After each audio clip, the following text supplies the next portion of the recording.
اب 3 آپشن تھے, سوچئے, جھوٹ, اسلام اور شراب. آپ صلی اللہ علیہ وسلم مصلح تھے, مقرر نہیں تھے ہم لوگوں کی طرف سے, مصلح تھے. آپ نے ارشاد فرمایا وعدہ کرتے ہو؟ جی ہاں. جھوٹ چھوڑ دو.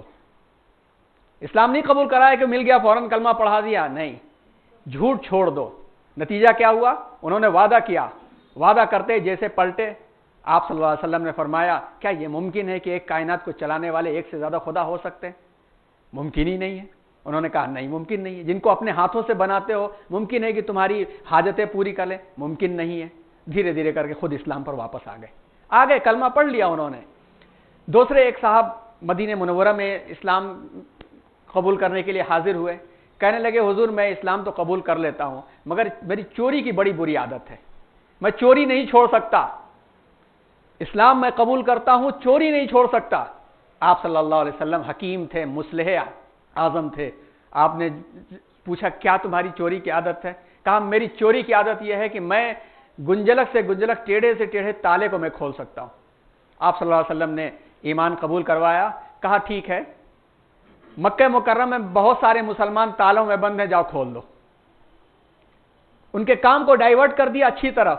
اب وہ اچھے کام میں لگ گئے, برائی کی طرف کبھی راغب نہیں ہوئے. تو آپ صلی اللہ علیہ وسلم کی شخصیت مصلح اعظم کی, کس طرح اصلاح فرماتے تھے آپ, کس طرح سے لوگوں کے دلوں میں جگہ بنا لیتے تھے. کتنے واقعات ہیں. اس کے لیے تو ہم چاہیں گے کہ ہم نے پروفیسر نور احمد خان صاحب سے بات بھی کیا ہے کہ آخر کے 2 سیشن مئی کے اندر جس میں ہم نہیں رہیں گے, کسی اچھے عالم کو بلا کے حضور کے شمائل پر بات ہو جائے کہ آپ چلتے کیسے تھے, چلنے پر نقل لوگ اتارتے تھے, آپ کھاتے کیسے تھے, آپ گفتگو کرتے تھے. ایک صاحب سے بات کر رہے ہیں, کوئی ادھر جواب آ گیا تو اس سے معذرت کر کے اس کا ہاتھ پکڑ کے اس کی طرف مڑ کر کے جواب دیتے تھے, ایسا نہیں کہ اسے جواب دیتے تھے. کیا کیا طرز آپ کا تھا. مصلح اعظم, مربی اور مرشد اعظم کا تذکرہ انشاءاللہ جیسے آگے بات بڑھے گی مدینہ المنورہ کی, اس میں بات انشاءاللہ آئے گی. اب آئیے, ہم لوگوں نے بات کو پورا کیا تھا کہ آپ صلی اللہ علیہ وسلم طائف سے ٹوٹ کر آئے. ادھر ماں خدیجہ رضی اللہ تعالی عنہا کا انتقال, ادھر ابو طالب کا انتقال. اللہ تبارک و تعالی نے معراج کے لیے بلایا تھا, اور معراج کے سفر کی تفصیلات بھی آئی تھی. اور پھر مزید جس کو پڑھنا ہو وہ سورہ بنی اسرائیل کے پہلے رکوع کی تفصیل تقریباً تمام کتابوں کے اندر ہیں, سلجھے ہوئے اور آسان زبان کے اندر معروف القرآن میں بھی مل جائے گا, تدبر قرآن تفہیم القرآن میں بھی آپ کو مل جائے گا.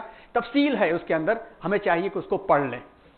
تو جب واپس آپ صلی اللہ علیہ وسلم آئے تو اللہ تبارک و تعالیٰ نے مدینہ المنورہ کی شکل میں دار الہجرہ کا انتظام فرمایا. ان مع العسر یسرا, یہ زندگی کا بہت بڑا اصول ہے کہ سختیاں جب انسان جھیل لیتا ہے اس کے اندر ایک پاور پیدا ہو جاتا ہے. تو اللہ تبارک و تعالیٰ نے سورہ علم نشرح میں ایک آیت بیان فرمایا, ان مع العسر یسرا, ان مع العسر یسرا. یاد رکھو, پریشانی آئے گی, تکلیف آئے گی, اور تکلیف کو تم صبر کے ساتھ برداشت کر لے جاؤ گے تو یسرا پیدا ہو ہی جائے گا, آسانی پیدا ہو ہی جائے گی. اور اللہ کے رسول صلی اللہ علیہ وسلم نے جب تکلیفیں جھیل لی تب اللہ تبارک و تعالیٰ نے مدینہ المنورہ دار الہجرہ کا انتظام فرمایا. وہ کیا تھا؟ سب سے مدینہ کیا ہے اس کے بارے میں تھوڑی سی معلومات کر لیں. اسلام کا دار الامان یثرب, مدینہ المنورہ کا نام یثرب تھا. یثرب اس کے بارے میں, یثرب حضرت نوح علیہ السلام کی نسل کے فرد تھے, ایک شخص کا نام ہے یہ, جنہوں نے یہ علاقہ آباد کیا تھا. یثرب انہی کی جانب منسوب ہے. تو یثرب کے نام سے وہ علاقہ مشہور تھا, اور وہ علاقہ جس جگہ پڑتا تھا جزیرت العرب میں اس کی سیاسی بڑی اہمیت تھی, تجارتی بڑی اہمیت تھی. وہ اس علاقے کو اللہ تبارک و تعالیٰ نے انتظام فرمایا. صحابہ کرام سے آپ نے ارشاد فرمایا اوریتو دار ہجرتکم, کہ مجھے تمہارے ہجرت کرنے کا جو مقام ہے دکھایا گیا ہے, لیکن ابھی پکچر کلیئر نہیں تھی. تو آپ صلی اللہ علیہ وسلم فرماتے ہیں کہ مجھے تو محسوس ہوتا تھا کہ غسان یا نجران کی طرف جو مجھے علاقہ دکھایا گیا ہے وہ غسان یا نجران کا ہو سکتا ہے, لیکن بعد میں یہ وضاحت ہو گئی کہ یہ یثرب کا علاقہ ہوگا. یثرب کے علاقے میں یہ جو آپ نقشہ دیکھ رہے ہیں, اس نقشے میں خانہ مکہ مکرمہ ادھر کی طرف سے یوں پڑتا ہے. اب اس علاقے سے جو راستے گزرتے تھے شام کی طرف, 2 طرف سے راستے گزرتے تھے, اور یہ اس مقام کے جنکشن میں ہوتا تھا.